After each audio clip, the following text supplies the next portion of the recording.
J'aimerais juste vous rappeler que cet hymne est sacré. Il est très important pour nous. C'est la dernière phrase qui m'intéresse. Que nous faisons quoi? Que nous léguons à notre postérité pour toujours. Quel Congo? Ta grandeur que nous avons assurée et tout ce que nous en avons fait. Que nous léguons à notre postérité. Pose la question. Le succès, dit-on, est prévisible. L'échec l'est aussi. 50 ans après, avec ce même rythme, ce même théâtre auquel nous assistons, qu'allons-nous léguer à notre postérité? Ici, j'aimerais parler d'un problème sérieux qui nous a balkanisé plus que ce projet machiavélique des grandes puissances. C'est ce que nous appelons le tribalisme. Le Congo dans lequel nous sommes là est déjà balkanisé. Même si ça vous énerve, vous le savez aussi bien que moi. Balkanisé en tout. La musique nous a balkanisé. Commençons par Wenge. Wenge ne sait pas que l'histoire de Wenge a une approche anthropologique et sociologique. C'est à cause d'eux que beaucoup de divisions ont eu lieu. Les partis politiques, les églises, nous là les pasteurs, nous avons contribué à diviser les gens. Vous êtes en famille, vous aimez le pasteur et le pasteur assistant. La femme aime beaucoup l'assistant dans ses prédications. Le mari aime beaucoup le pasteur principal. Les deux ne s'entendent pas. Esprit de Wenge vient. Le pasteur assistant coupe l'église en deux. Il part. Et la femme dit,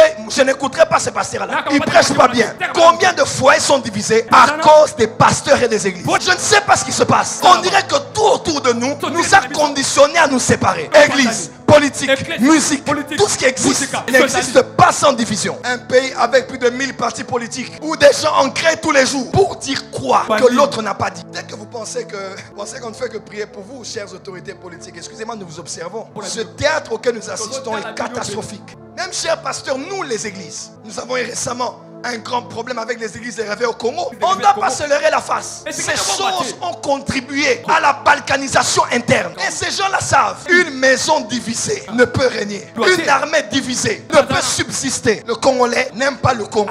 Il n'aime pas le Congolais. Et il n'aime pas la postérité congolaise. Tout ce qu'on fait est la preuve que ce que je dis est vrai. Et ça ne se résout pas qu'avec les Shababa, Rababa, les bébés.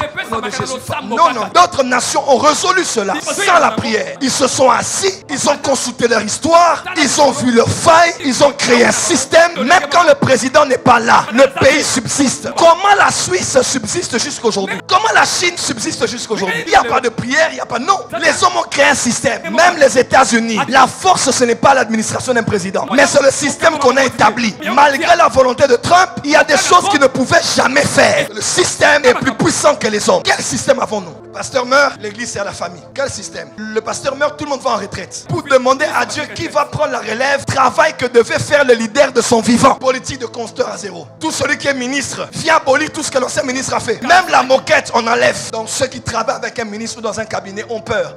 Quand on veut changer le leader, ils commencent à prier. Jamais. Ils ne devraient pas prier. On n'a pas besoin de nouveaux cabinets. Les grandes intelligences qui ont travaillé avec celui-là en amont n'ont pas besoin de se retrouver au chômage. Alors sachant cela, je mange en attendant parce que je ne sais pas ce qui m'arrivera demain. Et je ne crains que ces hommes ont réussi une balkanisation interne entre nous. Et cela est déjà notre vécu de tous les jours. Nul ne veut servir l'autre. Tout le monde doit être tôt ou tard patron, PDG, représentant légal, président du ministère, pasteur principal. Un pays où tout le monde est boss. Tout le monde doit être à la tête. L'esprit même du serviteur. Jésus a dit, les autres nations dominent, les tyrans assujettissent. Mais ça ne doit pas être semblable à ce que vous devez faire. Le plus grand parmi vous doit être votre serviteur. Votre serviteur. Le vrai leadership, c'est le leadership selon Jésus notre maître qui a enseigné le leadership de service. Nous servons, nous sommes des serviteurs. C'est une pyramide renversée. Ce n'est pas tout le peuple qui est là adorant quelqu'un qui est au sommet, mais c'est celui qui est au sommet qui renverse la pyramide et élève la population. Un monsieur qui s'appelle Riki Katumba Kuna, c'est un scientifique congolais, a dit ceci: comme le racisme, le tribalisme fait partie des infirmités les plus répugnantes parmi les diverses laideurs de l'humanité. Crésus Meya a dit ceci, toujours en rapport avec le Congo. Il dit, si on veut appeler le diable venir habiter en nous, nous devons tout simplement appliquer le tribalisme. Si nous voulons que le diable vienne habiter parmi nous, très simple, tribalisme. Patrice Lumumba dont je parle, à autour des années 60, était député national. Son fief aurait été, n'est-ce pas, monsieur le professeur, en Allemagne, au Sankuru, Katarokombe, mais son fief était à Kisangani. Lors des grandes confrontations, il savait où est-ce qu'il pouvait recourir. Et pourtant, il n'était pas de là. Parce qu'à l'époque, on ne pensait pas à ce qu'on appelle aujourd'hui les votes sociologiques. On pouvait être du Sankuru, mais remporter au Congo central.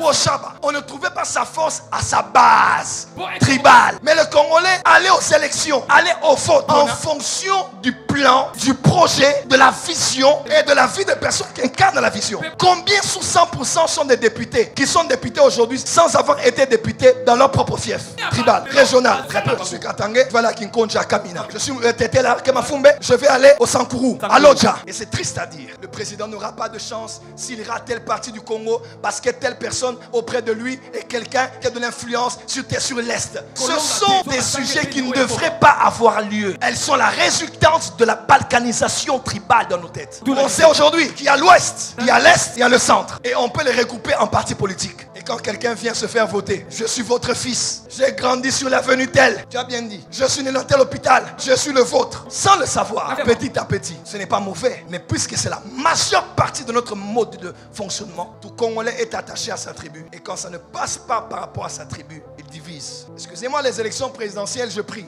mais le tableau qui se présente n'est pas bon. Et si vous continuez à écouter vos faux prophètes, qui vous disent que c'est bien, qui vous acclament, vous allez me chercher un jour. Si c'est pour flatter, nous pouvons flatter. Mais ce qui se dessine, fermez la bouche des faux prophètes. Pour la postérité, il faut s'asseoir et réfléchir au-delà des élections. Et il faut que les pasteurs et l'église réfléchissent au-delà des élections. Tribalisme. Avant ce gouvernement, nous savions tous qu'il fallait prendre un peu de cours de Swahili pour survivre. C'était avantageux. C'était une langue économique, langue stratégique. J'aime beaucoup. J'ai vu un rapport qu'on a montré dernièrement, comment beaucoup de ceux qui entourent le chef de l'État ne sont pas forcément du Kassai.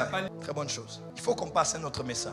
Comme dit Monsieur Son Excellence Patrick Mouya, il faut une nouvelle narrative. Il y a même des églises tribales. Pasteur, Moulouba, pasteur assistant, caisse, chorale. Et on est à l'église pour bien chanter, il faut chanter quelques chansons, hein? Il faut célébrer sa tribu. Il faut en être fier. Il faut bénir Dieu. Ça peut aussi arriver que Dieu vous donne quelqu'un de la même tribu que vous. Mais quand cela devient conditionnel pour le pouvoir, pour les avantages, c'est le tribalisme. C'est la même fois à l'église. Les pasteurs disent, ces gens de Congo là, fais attention. Bien les balous, comme quelqu'un qui me faisait dire, prophète, si tu veux que l'église évolue, et beaucoup de balouba. Et il fait une étude sociologique, il me dit, prophète, tu vois, les églises où il y a beaucoup de balouba, les gens donnent beaucoup. Une église où il y a beaucoup de Congo. Et il montre que chez les Congo sont nés les églises de. Nous là-bas au Kassai, chez nous, c'est beaucoup plus les missionnaires, les méthodistes. C'est de là que les missionnaires sont venus. Nous ici, c'est quoi? Congo central, l'église catholique et autres. Compliqué. Ils ont réussi à le faire. Vous savez que moi j'étais insulté plusieurs années. C'est maintenant que les gens savent qui je suis. On regarde ma tête, on est rwandais. Et généralement, qui parle comme ça? C'est les Kinois. Les Kinois ont un problème. Nous vivons dans un envoûtement collectif. Kinshasa est petit par rapport au Grand Congo. Aller à l'Est, moi j'étais à l'Est. J'ai vécu au Rwanda, j'ai vécu au Burundi.